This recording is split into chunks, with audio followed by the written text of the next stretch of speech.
GPS, Global Positioning System. With a GPS receiver, you need never be lost again. Whether you are driving in a new city or climbing a mountain path, you can use GPS, Global Positioning System, to find out exactly where you are. How is this possible? A system of 24 satellites sends continuous signals from 12,000 miles above the Earth. Based on the location of the satellites, GPS receivers on the Earth can use these signals to find their own location.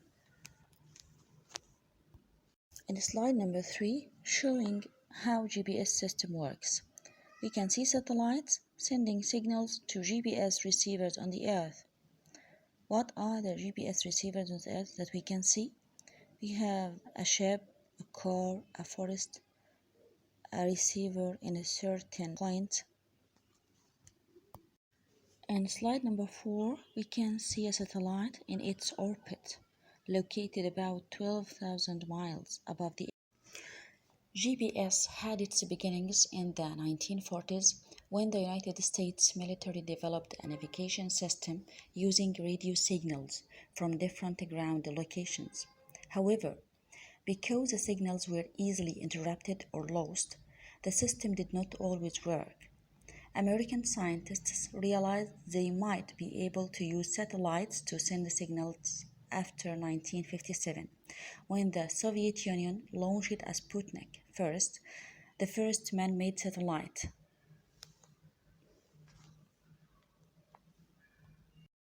The scientists could follow the satellite's path and track its radio beams.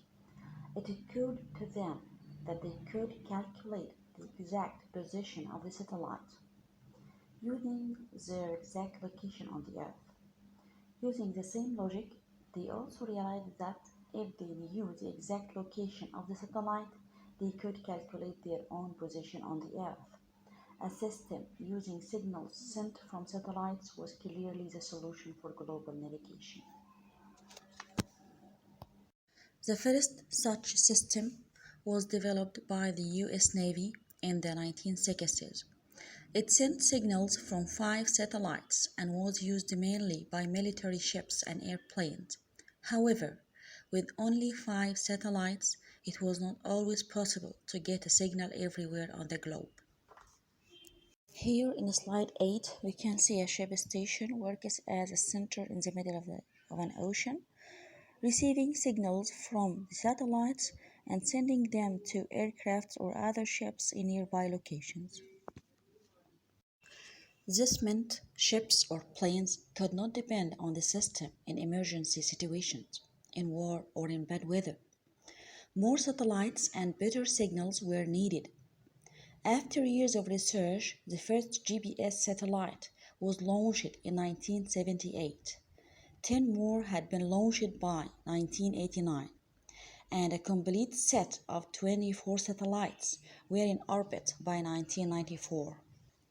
Though it was originally created for military uses, GPS has by now become an essential global navigation tool. Around the world, ships depend on GPS, as do airports and airplanes. In recent years, the development of very small and inexpensive receivers has made possible all kinds of other uses. Many cars now come equipped with GPS receivers and computerized maps to show where you are. Farmers put GPS receivers on tractors to help them find their way at night over dark fields. Emergency telephone operators use GPS to locate people who have called in for help. And parents or pet owners put receivers on their children or their dogs so that they cannot be lost. However, what makes GPS so useful? The way it allows us to keep track of people and things could also make it dangerous if it is used for the wrong purposes. Some organizations that are concerned about rights to privacy have argued that there should be limits to who can use GPS and for what purpose. In the United States, several cases have been brought to court to question the right of the government or private companies to track people without their knowledge.